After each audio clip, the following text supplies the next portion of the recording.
Peggy 16.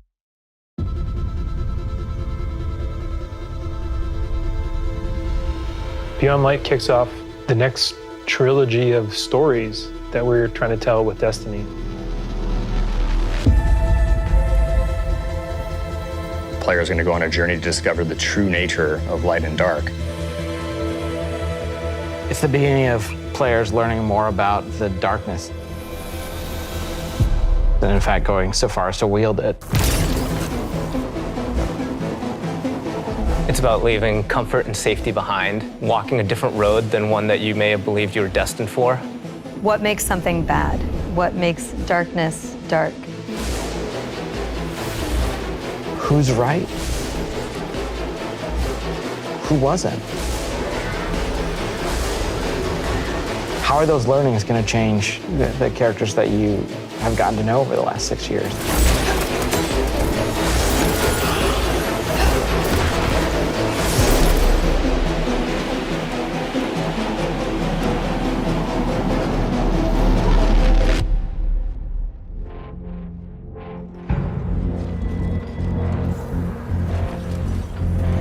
Beyond Light's really the beginning of a new adventure. Guardians, for the longest time, have been bathed in the light, sort of this altruistic force fighting back evil. And now we're starting to move into that gray area between the light and dark. If the darkness reaches out, we must reach back. I will not sanction this. In Season of Arrivals, the Vanguard is divided. You have some characters telling you, we should fight these ships, and we have other characters who are saying, no, we should find out what they want. We should get to know them and understand more. But it definitely comes to a head.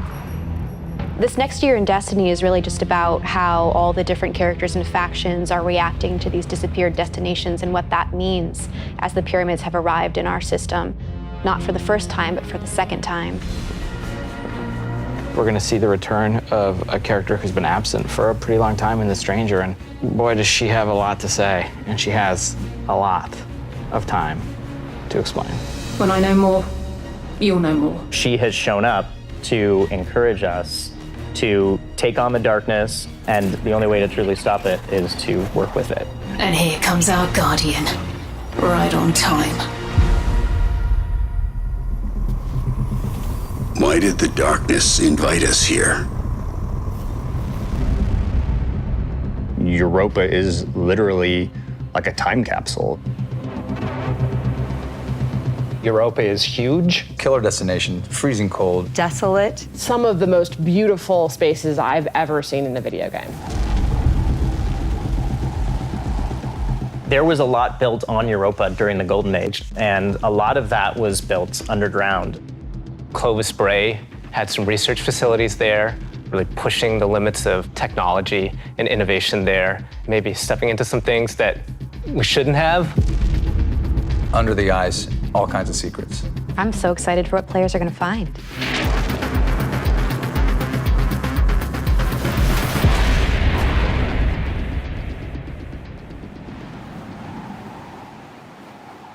The storm on Europa was actually something we've wanted to do for a long time. We wanted it to feel harsh. The weather system is so awesome. Like, you're walking through an open space and all of a sudden things start happening. Coming across like Fallen or Vex for the first time, you can barely make out the glow in their eyes. The sound of the wind, the ice will change based on what the weather is looking like. You'll actually feel every piece of the environment changing around you to match the storm.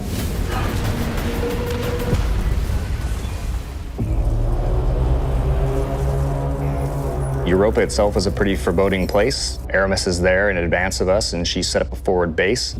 She has lieutenants who have gotten their hands on stasis, gotten their hands on the darkness, and they're learning to wield it. One by one, we will rise again. And so I think her motivations are really interesting too. Today, we begin breaking free from our chains. Aramis really challenges a lot of the ways that we think about light and darkness. She's going to make you think about your relationship with the Traveler. She's a compelling leader, and she has a vision. And especially after the collapse of their society, people, I think, the Fallen wanted someone to follow. Is the light going to be enough? I think we've seen that we need some new tools to fight our enemies with. Maybe it's time to fight fire with fire, or ice with ice.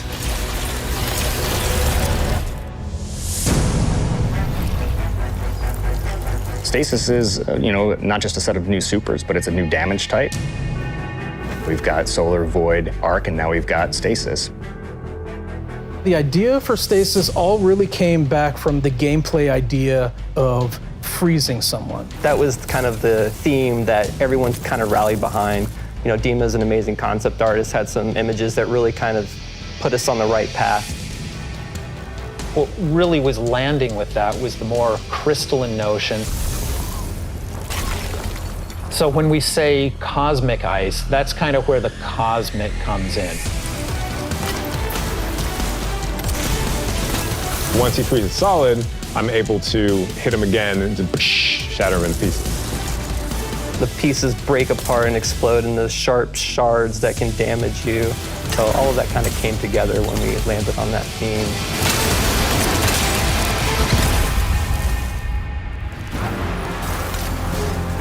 Stasis is going to not only change the way that you can attack or approach combat, there's also some really great ways that you can upgrade it. Then you start getting into the more interesting parts, things that we're calling aspects and fragments, which are additional ways to modify your subclass. Aspects are a little bit more potent, and then the fragments are the things that are class agnostic, but depending on what your class is and depending on what your aspects are and how you want to play, you're probably going to be starting to select different ones in there. This is just the beginning for Stasis. We're going to continue to expand on it. We're just excited for players to get their hands on this.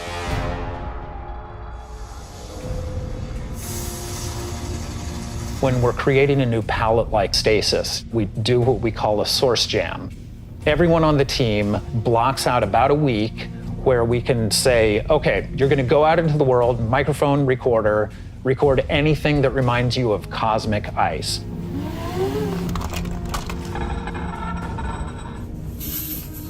That gives us the palette that we can build the eventual sounds out of. I found personally that the best way to do it was at night.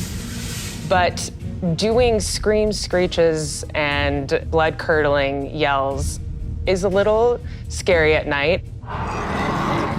Then I had a really rumbly stomach, and that also was recorded. There was also a breast pump.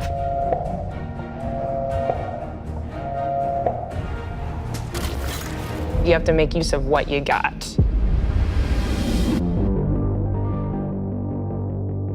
In Beyond Light, we have new exotic weapons for you.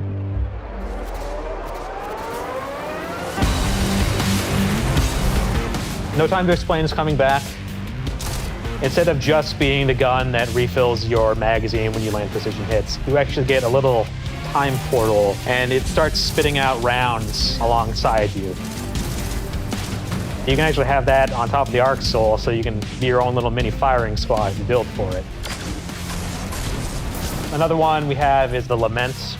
It uses up your sword's energy to give yourself a new combo that ends up in a big spinning slash.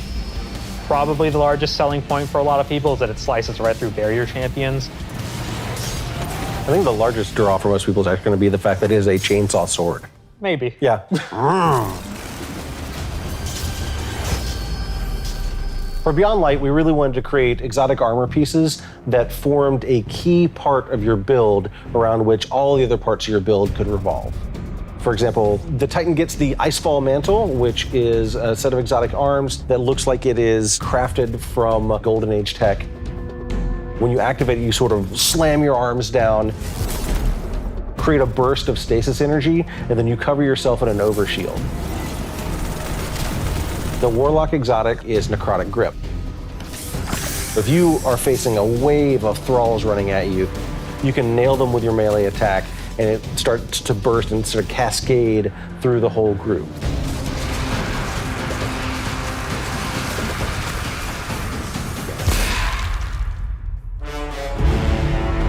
There's a lot there for newcomers coming in too. If you've got a friend who hasn't tried it out, it's a really great time to jump in on New Light, that entry experience for free players.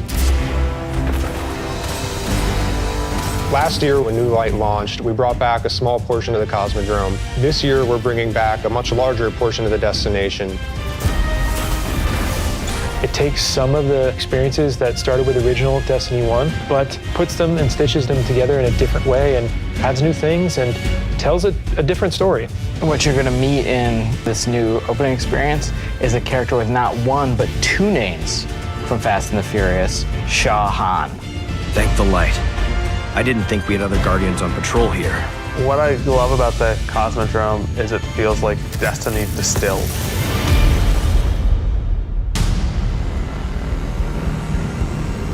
Season of the Hunt picks up where Arrival's left off. Other forces are taking advantage of the darkness to make their move forward, including Xivu Arath, a sister of Oryx, and she's taking this opportunity to build up an army. And we're working with Osiris to try to stop her. Osiris goes out, stumbles across these hive growths that are driving combatants crazy. Osiris is in trouble, and of course, you're his only hope.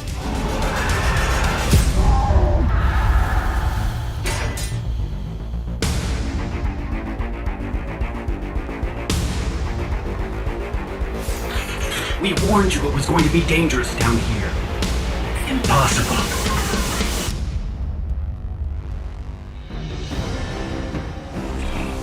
We finally catch up to what we saw at the end of Forsaken, where we saw Aldrin being brought back to life by a ghost. Aldrin, who now refers to himself as Crow, he doesn't know what he did. The slate's been wiped clean when he was resurrected as a Guardian.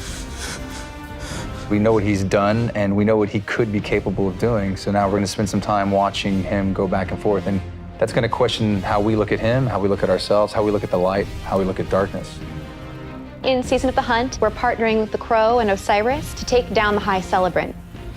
It's creating these cryptoliths around the system, and those cryptoliths are attracting Elixian Cabal and corrupting them. So Xivu Arath is essentially corrupting herself and army, and it's our job to put a stop to it. I'm really excited to see Xivu Arath fleshed out more and to find out more about her relationship with Savathun and what that means for year 4 of Destiny. Savathun has been placing dominoes, and at the end of year 4, she's gonna knock down the dominoes. We're gonna see what she's been really up to. And so this year, she's putting the last pieces in place.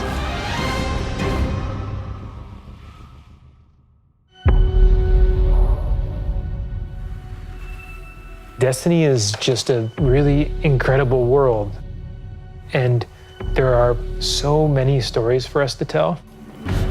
We have a lot to look forward to, beyond Light, then the Witch Queen, and then Lightfall, and all the seasonal content between. We feel like we've got a really great way to bring people together. Working through COVID and working through some of the other turmoil in the world right now has been really challenging. I have to admit, I've been pleasantly surprised with how well we've been able to get things done. We're committed to your characters and your community of players. We want to meet you where you are. I think the thing that excites me the most about Destiny's future is how much it's rooted in where we come from. Seeing villains revealed and finding out secrets that we've been hinting at for years. When I look at the team that we're building and continuing to grow and hire, the new leaders that are coming up in Destiny, that gets me super excited. Destiny's best days are ahead of us.